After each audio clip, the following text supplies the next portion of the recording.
মেয়েটা যে এত দারুণ আগে তেমন মনে হয়নি। দুটো একটা টুকিটাকি কথাবার্তা, শ্যামলা রঙের, বলা চলে কালো কুৎসিত, দেখতে শুনতে এমন কিছু আহামরি না। কখনো সে সরাসরি দেখত চেয়ে, কিন্তু তখন চোখের মধ্যে আকাশ কিংবা হরিণ টরিণ খুঁজে পাইনি। সব মিলিয়ে একটু আধটু আলাপ টালাপ চলতে পারে, অন্য কিছু তার বেশি না। আমার দিন চলে যায় নানান কাজে।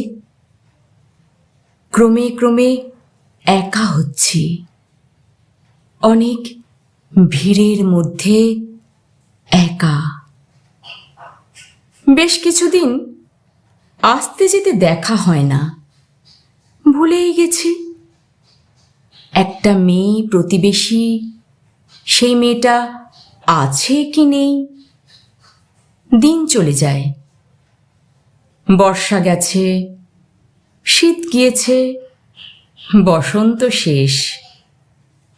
বিকেলবেলা ঝিলের ধারে আগুন রঙা কৃষ্ণচূড়া, এত আগুন, হঠাৎ ভীষণ ভালো লাগছে। বুকের মধ্যে একটু একটু রবি ঠাকুর নড়ে উঠছে। আমাদের এই গ্রামের নামটি খঞ্জনা, আমাদের এই নদীর নামটি অঞ্জনা। আমার নাম তো জানে গাঁয়ের 5 জনে, আমাদের সেই তাহার নামটি। সেই মেয়েটির নাম যেন কি?